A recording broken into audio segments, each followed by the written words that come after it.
हमारा प्लान ये था कि 28 दिसंबर रजब भट्ट की जो सालगिरह का दिन है उसे एफआईआर के मद में गिफ्ट दूं। रजब भट्ट के हवाले से एक नया मुकदमा जो है वो मंजर आम पे दिखाई देता है।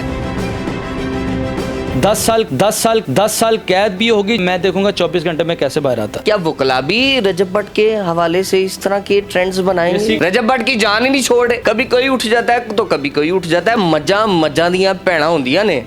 तो आप भी टिकटॉकर हैं, बहुत सारे व्लॉगर्स हैं और उनका नाम नहीं आपने लिया। रजब भट्ट का नाम मखसूस क्यों लिया जा रहा है? दो इन्फ्लुएंसर उठते हैं, एक ट्रेंड बनता है और ट्रेंड सेटलर जो हैं वो काविश करने के बाद अपनी उसी चीज को बदल लेते हैं। गाड़ियों में कब नजर आ रहे हैं रजब भट्ट की आप? क्या गैरत के नाम पर आवाज उठाना गलत है? क्या नमाज की बेहरुमती की गई? अपने मजहब के लिए आवाज उठाना गलत है? क्या वकला भी रजब भट्ट के हवाले से इस तरह के ट्रेंड्स बनाएंगे? क्या हमारा हक और सच के लिए आवाज उठाना गलत है?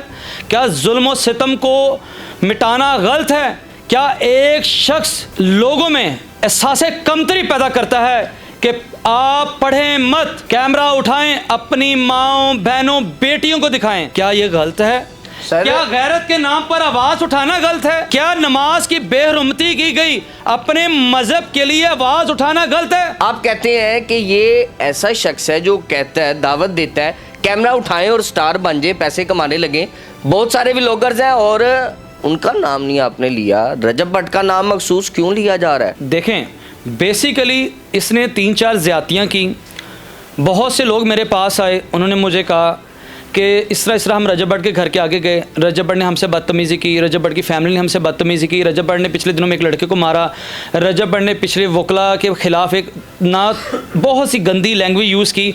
मैं उसको वेव करता रहा। बर्दाश्त की कोई लिमिट होती है, बर्दाश्त की कोई हद होती है। लेकिन जब मैंने देखा कि इसने नमाज की बेहरुमती की गई है तो मैं मुसलमान हूँ, मुझसे नहीं रुका गया। मुझे गुस्सा आया, रंजो गम आया। मेरे दोस्तों भाइयों ने मुझे कहा, मियाँ साहब उठो, आवाज़ उठाओ। अगर आज आप अपने मज़हब के लिए ना उठे तो ये लोग मुआशरे में हमारे मज़हब का मजाक बना देंगे। कहा ये जाता है मजा दियां भैणा होंदियां ने। तो आप भी टिकटॉकर हैं। पहले तो मैं आपको बताता चलूँ कि I am not TikToker, I am not social media person.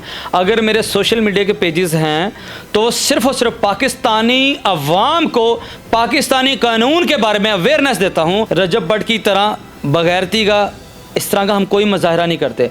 दूसरी इंपॉर्टेंट ये लफ्ज़ आपने बोल दिया, ये किसको बुनियाद बनाते हुए? मेरा ये तमाम जितने भी व्लॉगर्स गैरत के नाम पर धब्बा बन चुके हैं, सबके लिए पैगाम है। ये मुझे बताएं, सुलह कितनी देर में हो जाएगी? चूंकि गुस्सा ठंडा भी हो जाता है कभी ना कभी।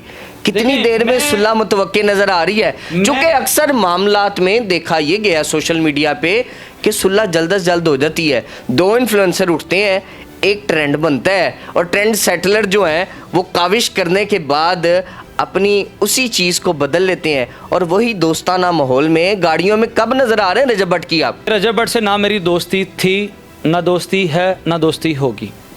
ठीक है, हम वकला लोग हैं और मैं कभी भी आपको रजब भट्ट के साथ गाड़ियों में घूमता नज़र नहीं आऊँगा। बड़ी सिंपल सी बात है। और रही बात सेटलमेंट की, मैं किसी भी दबाव में नहीं आऊँगा। मुझे बहुत सी समाजी गैर समाजी शख्सियात की कॉल हैं जो कह रहे हैं सेटलमेंट कर लें। मैंने कहा जी सेटलमेंट एक शर्त पे होगी। अच्छा, ये आपने बड़ा दावा कर दिया है। किस किस की कॉल्स आपके पास मौसूल हुई हैं? 2 MPs की कॉल है, एक सियासी रहनुमा है। ये कॉल करके क्या कहते हैं? कोई पैसों की ऑफर करते हैं, फिर क्या कर रहे हैं? यार पैसे की भी ऑफर नहीं हुई, मुझे मिन्नत समाजत की ऑफर हुई है। 2 MPs की, एक शख्सियत और है, मैं नाम नहीं लेना, उन्होंने मुझे रिक्वेस्ट की।